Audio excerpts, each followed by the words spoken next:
Hello everyone, कैसे हो आप लोग। आई होप आप सभी लोग मस्त होगे, बढ़िया होगे और अपनी प्रिपरेशन भी बहुत ही बेस्ट तरीके से कर रहे होगे। तो welcome back to our new class all of you. आप सभी का बहुत बहुत स्वागत है हमारी आज की इस छोटी सी प्यारी सी क्लास में, जिसमें हम 2024 का जो बायो का पेपर था उसके 20 क्वेश्चंस ऑलरेडी कर लिए थे और बाकी के जो 20 क्वेश्चंस रह गए थे।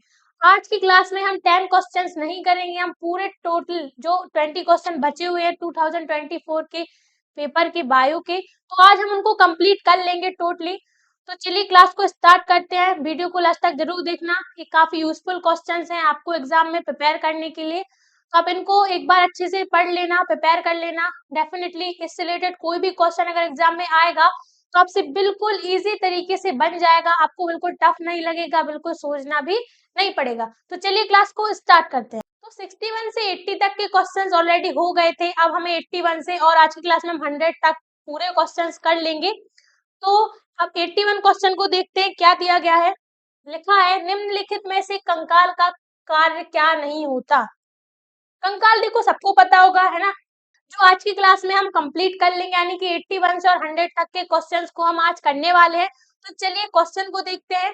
क्वेश्चन में दिया गया है कि निम्नलिखित में से कंकाल का कार्य क्या नहीं होता। कंकाल सबको पता होगा, तो खनिज भंडार, महत्वपूर्ण अंगों की रक्षा, अस्थि मज्जा में रक्त कोशिकाओं का उत्पादन या फिर अविषाक्तीकरण। तो इनमें से कंकाल का कार्य क्या नहीं है, पहले हम एक्सप्लेनेशन समझते हैं, है ना, फिर उसके बाद हम इसको करेक्ट आंसर करेंगे। ठीक है, तो देखिए कंकाल ये काम करता है क्या, खनिजों को जमा करना, अंगों की रक्षा करना, अस्थि मज्जा में खून बनाता है, लेकिन जहर को साफ करना यानी कि अविषाक्तीकरण कंकाल का काम नहीं है। यह कौन करता है, यकृत करता है ना। कौन करता है, यकृत, यानी कि यकृत होता है बेटा अपना लीवर, है ना।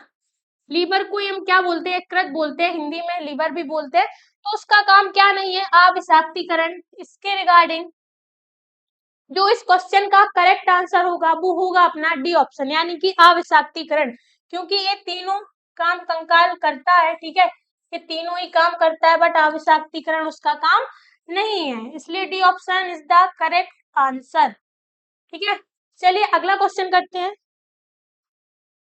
फिर है अपना मिनट, हाँ, तो अब है अपना क्वेश्चन 82।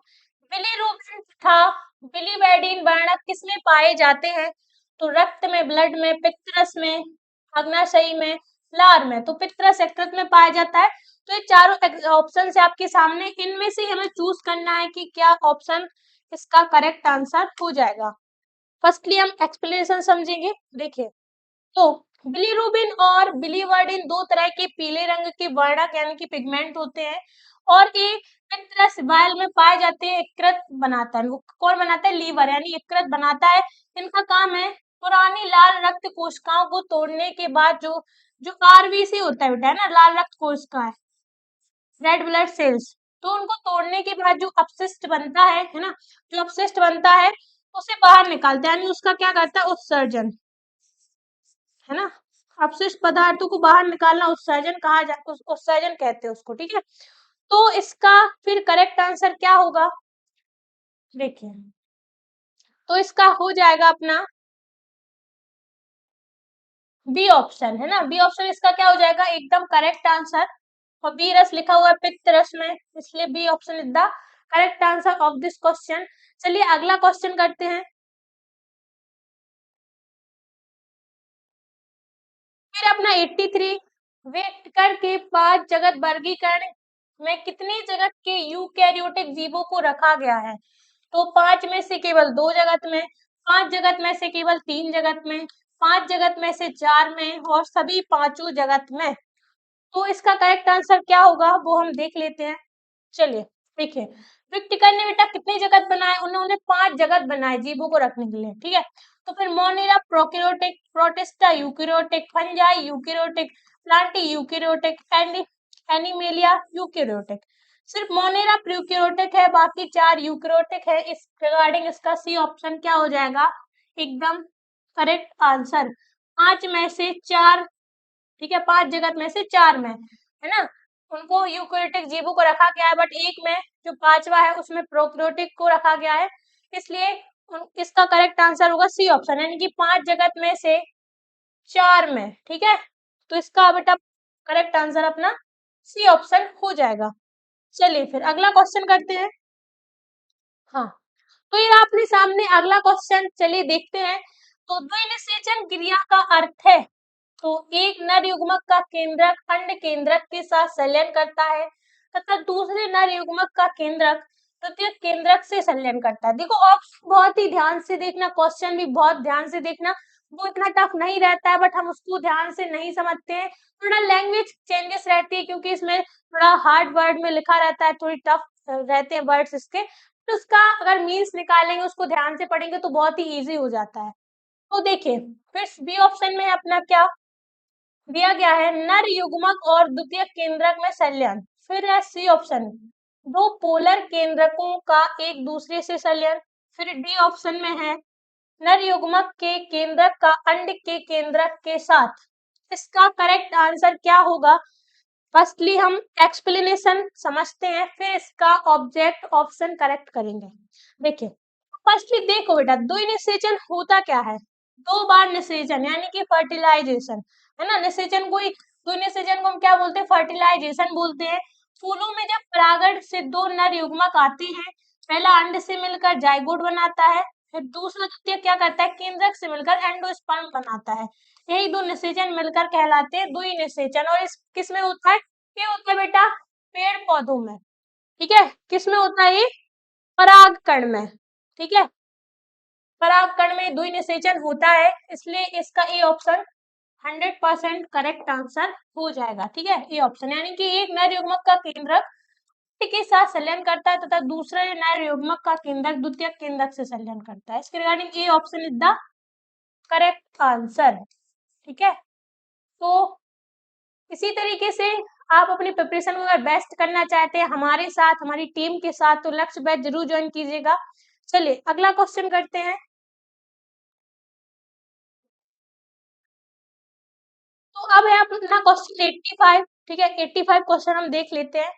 देखो, तो यदि आपको एक बार चेचक हो जाए, चेचक बेटा एक बीमारी होती है, सबको पता होगी, नॉर्मल सी, है ना, जो पहले होती थी चेचक, है ना, फिर उसकी वैक्सीन वगैरह लोगों को दी जाती थी। अब उसकी आगे पहले नहीं होती थी, तो पहले चेचक होता था सबको ना, चेचक एक बीमारी है।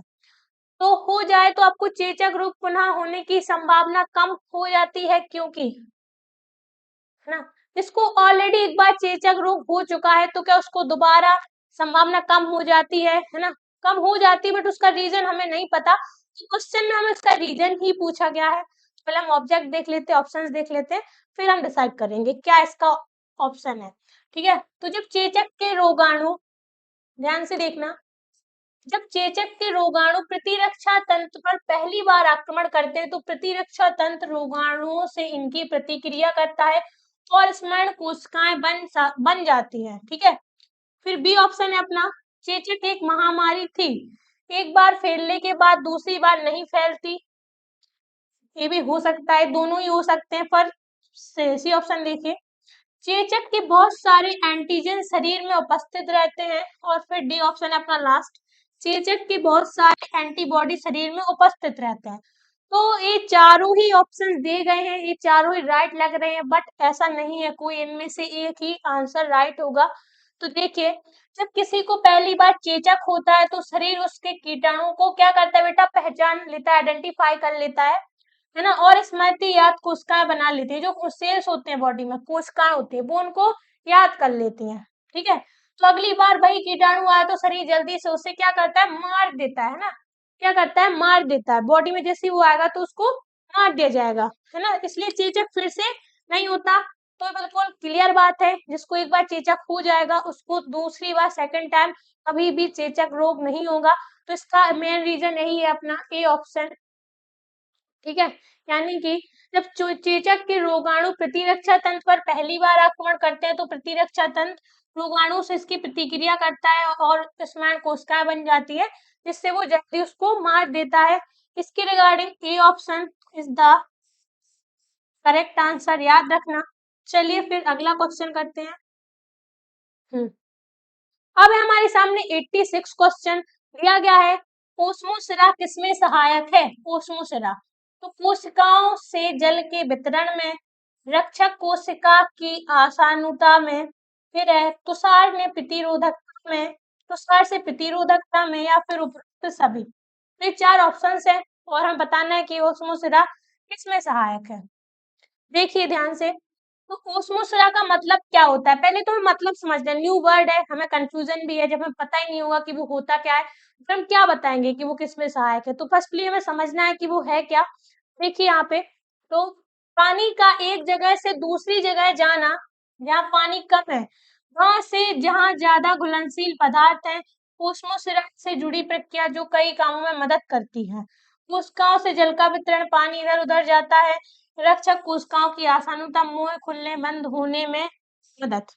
तुषार, ठंड से सुरक्षा, कोशिका में पानी संतुलन रहता है तो ठंड से नुकसान होता है। तो इसका करेक्ट आंसर क्या हो जाएगा, ठीक है।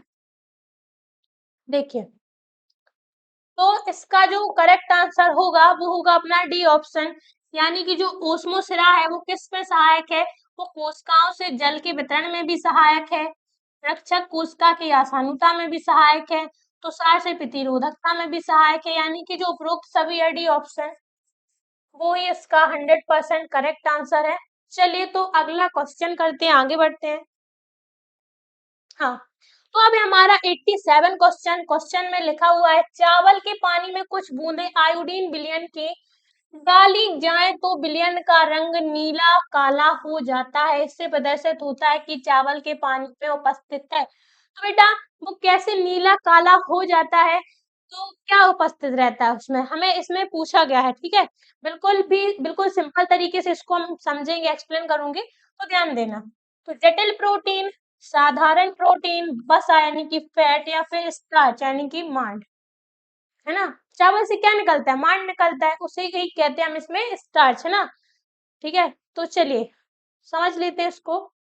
जब आप चावल के पानी में आयोडीन डालते हैं, जब बेटा हम चावल के पानी में क्या डालेंगे, आयोडीन डालते हैं, तो यदि पानी का रंग नीला या काला हो जाता है ना, तो इसका मतलब है कि स्टार्च जो चावल में होता है ना, जो चावल बनाते हो आप देखना कभी, या धोने के बाद उसमें कुछ मांड टाइप का निकलता है, धोने के बाद भी निकलता है, उसे हम स्टार्च बोलते हैं। तो बेटा स्टार्च जो चावल में होता है, ठीक है, आयोडीन स्टार्च से मिलकर नीला रंग उत्पन्न करता है।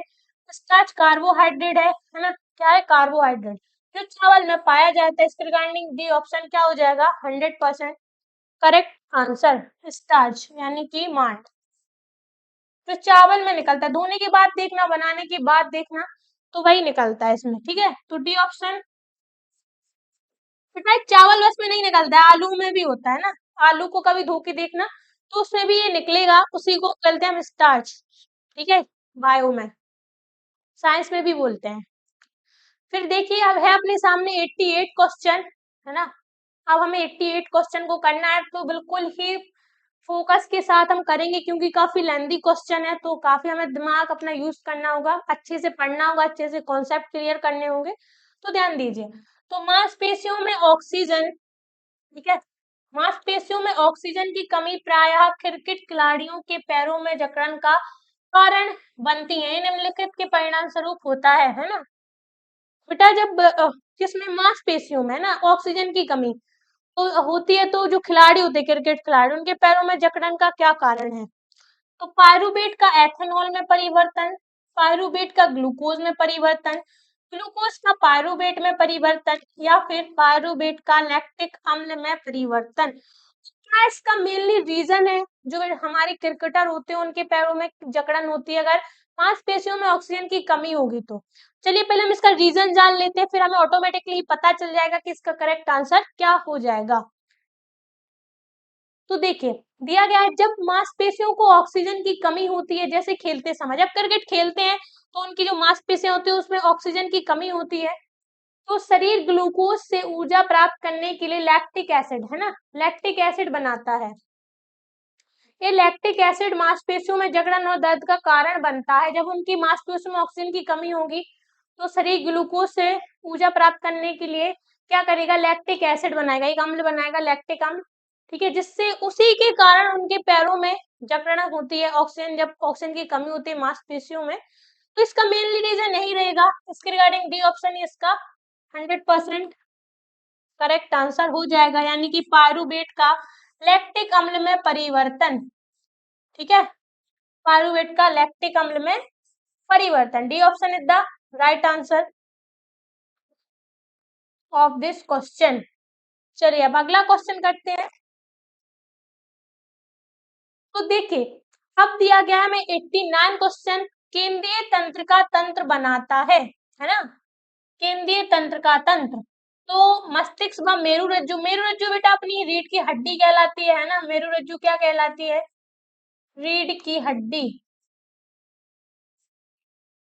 या इसको हम स्पाइनल कॉर्ड भी बोलते हैं। हमको तीन लैंग्वेजेस में डिफाइन कर सकते हैं, मेरुरज्जु, रीढ़ की हड्डी और स्पाइनल कॉर्ड।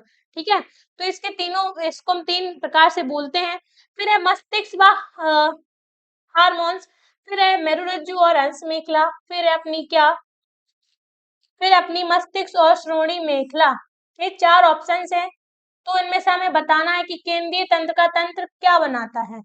चलिए तो ध्यान दीजिए, देखो मस्तिष्क, ब्रेन, मेरुरज्जु यानी कि स्पाइनल कॉर्ड, दोनों मिलकर तंत्र का तंत्र के केंद्रीय भाग का निर्माण करते हैं, जो शरीर के सभी अंगों को नियंत्रित करता है। जो केंद्रीय तंत्र का तंत्र होता है वो क्या करता है, वो पूरे बॉडी को नियंत्रित करता है। और बेटा मानव का जो नियंत्रण एवं समन्वय है, कंट्रोल एंड कोऑर्डिनेशन, वो तीन चीजों पर बेसिकली डिपेंड करता है। फर्स्टली मस्तिष्क यानी कि माइंड, ब्रेन, सेकंड मेरुरज्जु यानी कि स्पाइनल कॉर्ड, रीढ़ की हड्डी, और तीसरा होता है तंत्रिका तंत्र, जिसमें केंद्रीय तंत्र का तंत्र होता है, बहुत ही मेन, इसका मेन रोल होता है। ठीक है, तो इस तरीके से कंट्रोल कोऑर्डिनेशन वाले चैप्टर का एक क्वेश्चन है, तो बहुत इजी है ना। तो इसमें हमें बताना है, तो बेटा जो इसका होता है वो मस्तिष्क यानी कि ब्रेन और मेरुरज्जु, स्पाइनल कॉर्ड, इसके रिगार्डिंग जो इसका ये ऑप्शन होगा, यानी कि केंद्रीय तंत्र का तंत्र क्या बनाता है, मस्तिष्क व मेरुरज्जु, है ना। क्योंकि जो डायरेक्टली ह्यूमन बॉडी में दो चीजों पर डिपेंड करता है, पहला क्या, एक तो मस्तिष्क हो गया, और दूसरा उसी के पीछे से रीढ़ की हड्डी जाती है कमर तक, ठीक है, नीचे यहाँ तक, तो वो कुछ ना कुछ मैसेज सेंड करती है ना माइंड तक, फिर हम कोई एक्टिविटी करते हैं। इसलिए ह्यूमन बॉडी में दो ही बहुत मेन रोल चीजें होती है, जो पूरे ह्यूमन बॉडी का कंट्रोल एंड कोऑर्डिनेशन उसी पे डिपेंड करता है, उसी को वो उसी से होता है, उसी पे डिपेंड करता है टोटली 100%। देखिए तो बेटा जो ए ऑप्शन होगा, है ना, A option is the correct answer. और डीप में पढ़ना है तो आप हमारा लक्ष्य बैच ज्वाइन कर सकते हैं, उसमें बहुत ही बेसिक से एडवांस तक पढ़ाया जाता है, जिससे आपको बहुत हेल्प होगी एग्जाम में। ठीक है, तो चलिए अपना क्वेश्चन, अगला क्वेश्चन करते हैं। अभी हमारे सामने 90 क्वेश्चन। दीपा ने हिमाचल प्रदेश के पहाड़ी क्षेत्रों का क्या किया, दौरा किया। अपनी यात्रा के दौरान उसने देखा कि कई लोगों के गले में गांठें थीं। उन्होंने इसे गर्दन में सूजन की बीमारी बताया। वह यह जानने को उत्सुक थी कि ऐसा क्यों हुआ, और उसने कारण और बीमारी पर बहुत शोध किया। उसने पाया कि यह बीमारी अंतःस्रावी ग्रंथि की खराबी के कारण होती है। कौन सी अंतःस्रावी ग्रंथि इस रोग के लिए जिम्मेदार है। ठीक है, तो बेटा ये अपनी अंतःस्रावी ग्रंथियां हैं, तो बट इस रोग के लिए कौन जिम्मेदार है वो हमें इसमें पूछा गया है, तो समझ लेते हैं। ए ऑप्शन में पीयूष ग्रंथि, इसको हम पिट्यूटरी ग्रंथि भी बोलते हैं। ठीक है, ये बहुत मेन ग्रंथि है, सबसे ही मेन ग्रंथि है। फिर एड्रीनल ग्रंथि, फिर अग्नाशय, फिर है थायराइड ग्रंथि, जो थायरोक्सिन एसिड भी बनाती है, हार्मोन बनाती है, थायराइड ग्रंथि। देखिए जब थायराइड ग्रंथि सही से काम नहीं करती तो यह गर्दन में सूजन गांठ का कारण बन जाती है। इस स्थिति को हाइपोथायरॉयडिज्म और हाइपर थायराइडिज्म कहा जाता है, और इसे गैंग्लियन भी कहते हैं। इनको हम इस तीनों नामों से डिफाइन करते हैं। किसको, जो थायराइड की कमी से, अगर थायराइड ग्रंथि सही से काम नहीं करती है तो फिर ये गर्दन में सूजन गांठ जैसा हो जाता है, तो उसे हम इन तीन कैटेगरीज में डिफाइन करेंगे। इसे हम वो कहते हैं। ठीक है, अगर हो जाता है तो, है ना, तो किससे होता है वो, अगर थायराइड ग्रंथि सही से काम नहीं करेगी, जो अपनी थायराइड ग्रंथि होती है वो सही से वर्क नहीं करेगी, काम नहीं करेगी, तो देखिए थायराइड ग्रंथि गर्दन के सामने स्थित होती है, या हार्मोन थायरोक्सिन बनाती है, मैंने अभी बताया भी था, जो शरीर के मेटाबॉलिज्म को नियंत्रित करती है। जब यह खराब हो जाती है तो सूजन या गांठें बन सकती है ना। तो ये हमें पता कैसे चलेगा, क्योंकि अगर हमें जो हमारी थायराइड ग्रंथि वो सही से काम नहीं करेगी तो फिर क्या हो जाता है, गर्दन में सूजन या गांठ हो जाती है, जो कि इसका मेनली रीजन है। देखिए, तो फिर अपने इसका हो जाएगा क्या, थायराइड ग्रंथि, यानी उसके लिए है ना कौन जिम्मेदार है, तो वो है अपनी थायराइड ग्रंथि इस रोग के लिए। इसके रिगार्डिंग डी ऑप्शन ही इसका 100% करेक्ट आंसर हो जाएगा। फिर चलिए अगला क्वेश्चन करते हैं। हाँ, अब हमारे सामने 91 क्वेश्चन दिया गया है, लोग किस बीमारी से पीड़ित हैं। भाई बीमारी तो बहुत सारी हैं, तो फिर किससे पीड़ित है लोग, लेकिन हमें 4 ऑप्शंस दिए गए हैं और हमें इनमें से ना ऐसा ऑप्शन सिलेक्ट करना है जो बिल्कुल सिंपल सी बीमारी है और वो सब में हो जाती है ना, आजकल बहुत फैल भी रही है, तो हमें ऐसी कोई बीमारी सिलेक्ट करनी है इन चारों ऑप्शंस में से, है ना। तो देखिए, मधुमेह, घेंगा रोग, एडिसन, कैटिनिज्म। आपको पता है मधुमेह कहलाती है बेटा डायबिटीज, है ना, डायबिटीज कहलाती है मधुमेह, क्या कहलाती है, डायबिटीज। चलिए एक्सप्लेनेशन के थ्रू इसको हम अच्छे से समझते हैं। देखिए, जब थायराइड ग्रंथि ठीक से काम नहीं करती और थायरोक्सिन हार्मोन कम बनता है तो कैटिनिज्म नामक बीमारी का कारण बन सकता है, जिसमें गर्दन में सूजन गांठ हो सकती है। बीमारी बच्चों और किशोरों में देखी जाती है जिनमें विकास में कमी होती है। बेटा ये तो वही वाला क्वेश्चन आ गया, वही वाला आंसर भी है, तो ध्यान से पढ़ लेना, मेनली इसका यही रीजन है ना। ये क्रेटिनिज्म भी बेटा किससे होती है, क्योंकि अपनी जो थायराइड ग्रंथि होती है वो थायरोक्सिन हार्मोन बनाती है, और थायरोक्सिन हार्मोन बहुत ही उसकी मेन रोल होता है हमारी बॉडी में, कुछ चेंजेस होते हैं तो उसके ऊपर भी वो डिपेंड करता है। तो देखना ध्यान से, जो ये रोग हो जाता है यानी कि गर्दन में सूजन या गांठ टाइप की हो जाती है, तो मेनली इसी पे डिपेंड करेगा, यानी कि जो थायराइड ग्रंथि होती है उसमें जो थायरोक्सिन हार्मोन होता है, इसलिए जो डी ऑप्शन होगा वो ही इसका भी करेक्ट आंसर हो जाएगा, यानी कि क्रेटिनिज्म। ठीक है बेटा, हमने वो नहीं पढ़ा था कि इसको क्रेटिनिज्म कहते हैं, वो हमने यहाँ पे नहीं पढ़ा था, देखिए, है ना। हमने तो पता किया था कि इस तरीके की कोई बीमारी होती है तो वो थायराइड ग्रंथि के थायरोक्सिन हार्मोन से होती है, बट हमें बीमारी का नाम तो नहीं पढ़ा था ना। बट देखो यहाँ पे हमने उसका नाम भी पढ़ लिया है ना अच्छे से, उसका नाम क्या बेटा, क्रेटिनिज्म। अगर किसी के गले में सूजन हो जाती है, गांठ टाइप की हो जाती है, तो वो थायराइड ग्रंथि में जो थायरोक्सिन हार्मोन होता है उसकी वजह से होता है, और उसका नाम क्या है, उसका नाम अपना क्रेटिनिज्म। इसके regarding D option is the 100% correct answer. चलिए अब अगला क्वेश्चन करते हैं। अपने सामने 92 क्वेश्चन में दिया गया है, इस रोग का संभावित कारण है।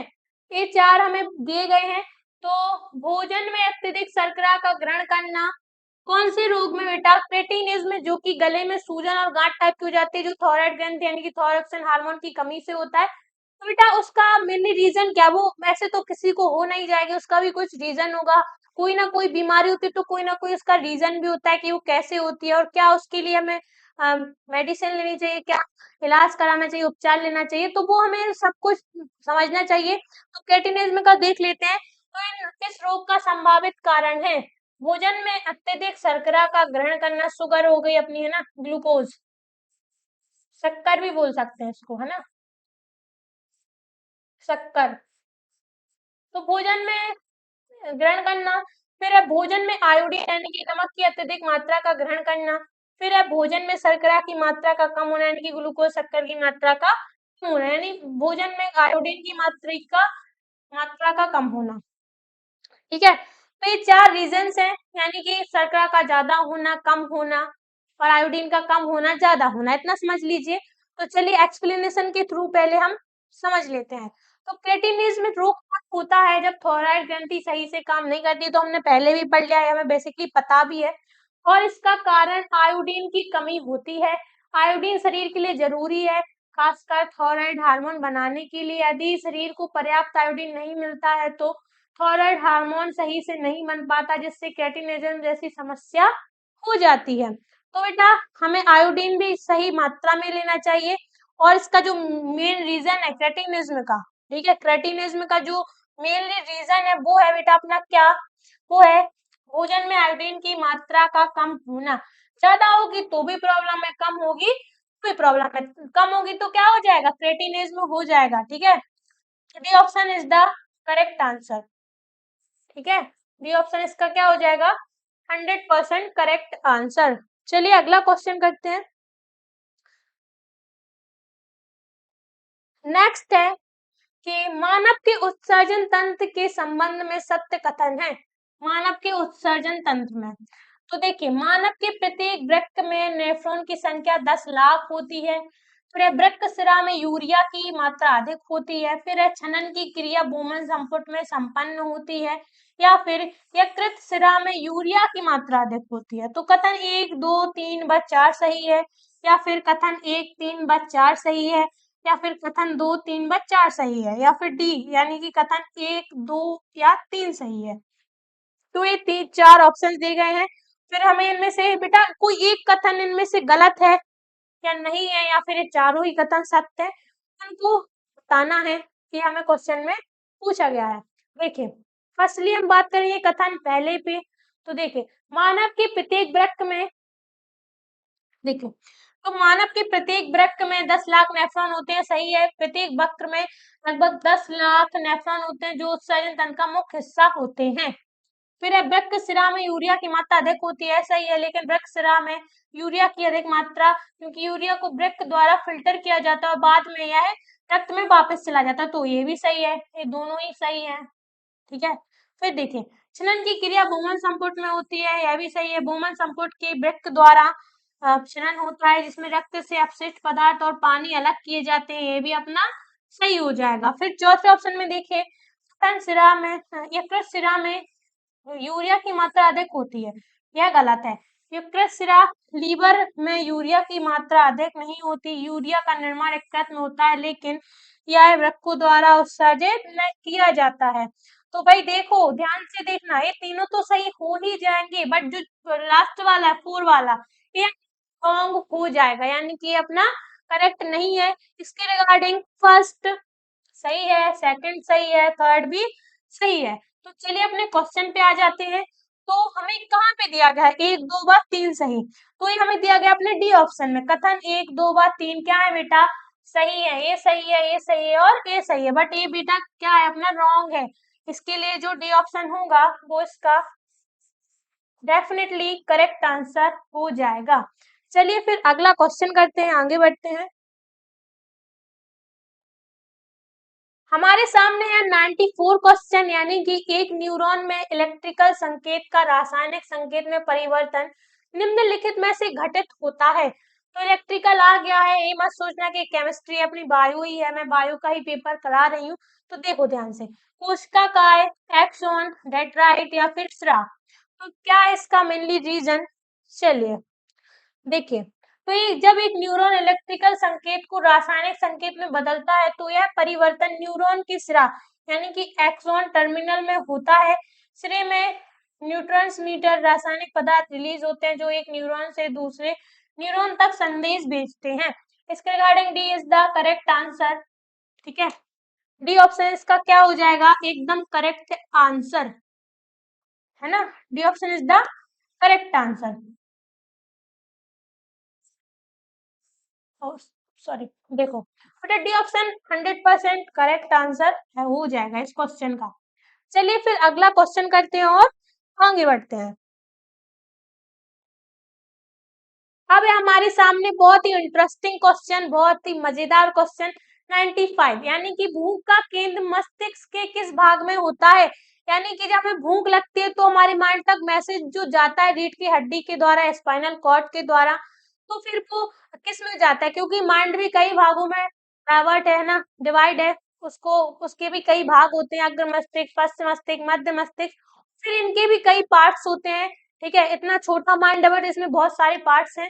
तो वो हमें जो हमें भूख का संदेश होता है वो कहाँ पे जाता है, फर्स्टली रीढ़ की हड्डी से। तो अग्र मस्तिष्क में, पश्च मस्तिष्क में, मध्य मस्तिष्क में या फिर मेरुरज्जु। मेरुरज्जु से तो वो आता ही मेनली रीढ़ की हड्डी से, ये नहीं होगा। बचे हमारे 3 ऑप्शंस, तो पहले हम उनको एक एक करके समझ लेते हैं। देखिए, तो भूख का केंद्र मस्तिष्क के अग्र मस्तिष्क यानी कि हाइपोथैलेमस में होता है। यह वह भाग है जो शरीर के विभिन्न कार्यों को नियंत्रित करता है, जैसे भूख, प्यास, नींद और शरीर का मान, बॉडी टेम्परेचर। ठीक है, तो जो अपना अग्र मस्तिष्क होता है, आगे का पार्ट, वो क्या करता है बेटा, वो भूख को, प्यास को, नींद को, यहाँ तक कि बॉडी की टेम्परेचर को भी कंट्रोल करता है ना, शरीर के तापमान को भी नियंत्रित करता है। इसके रिगार्डिंग ए ऑप्शन इसका करेक्ट आंसर हो जाएगा। ठीक है, ए ऑप्शन क्या हो जाएगा इसका, अग्र मस्तिष्क में ए ऑप्शन इसका करेक्ट आंसर हो जाएगा इस क्वेश्चन के लिए। चलिए फिर अगला क्वेश्चन करते हैं।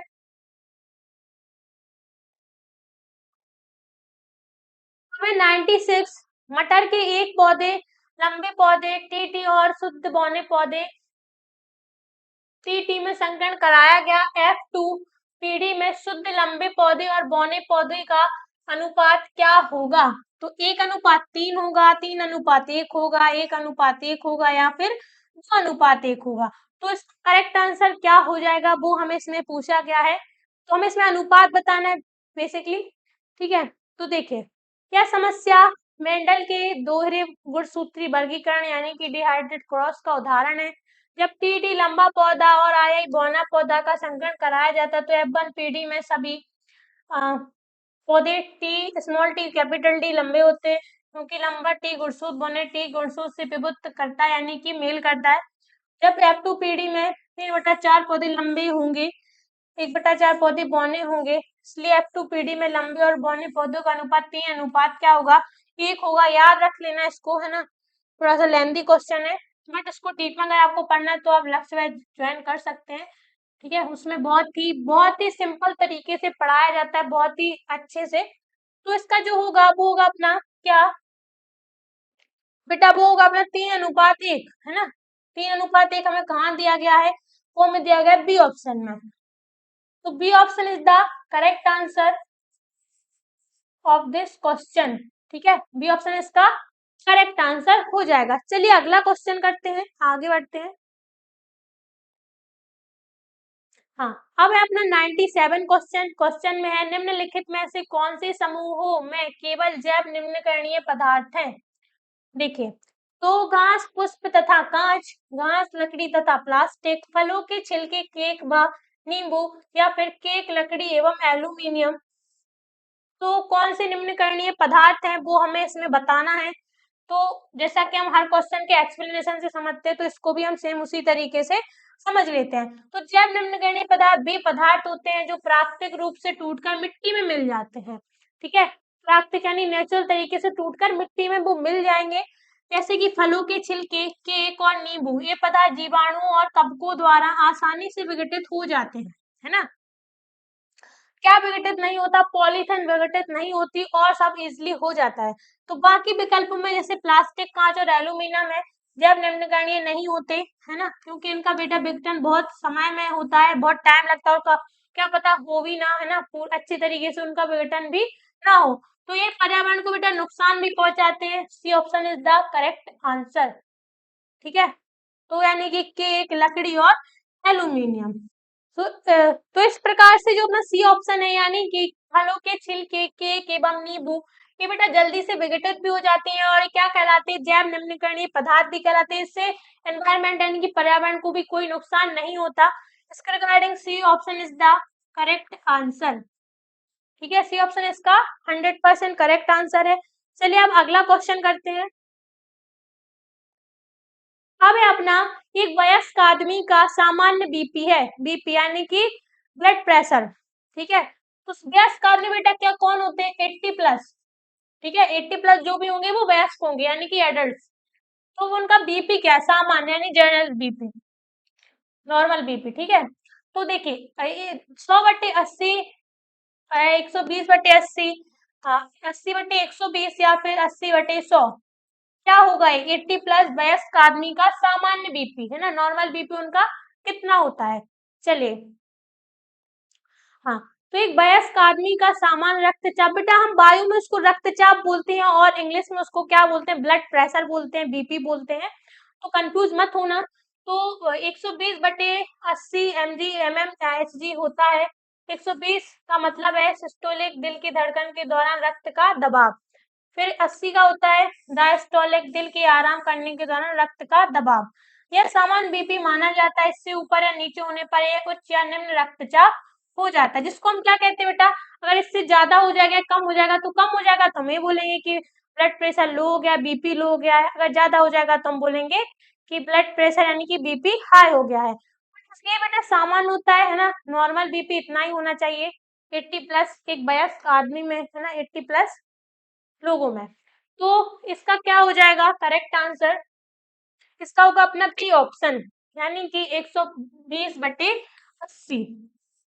बी ऑप्शन इसका 100% करेक्ट आंसर हो जाएगा इस क्वेश्चन के लिए। चलिए अगला क्वेश्चन करके आगे बढ़ते हैं। अब अपने सामने भोजन, प्रकाश तथा स्थान की सबसे अधिक प्रतिस्पर्धा होती है। ऑप्शंस देखिए, एक ही क्षेत्र में उगने वाली निकट से संबंधित जातियों में। फिर बी ऑप्शन में है अलग अलग आवासीय क्षेत्रों में उगने वाली निकट जातियों में। फिर सी ऑप्शन में है दूर से संबंधित एक ही क्षेत्र में उगने वाली जातियों में।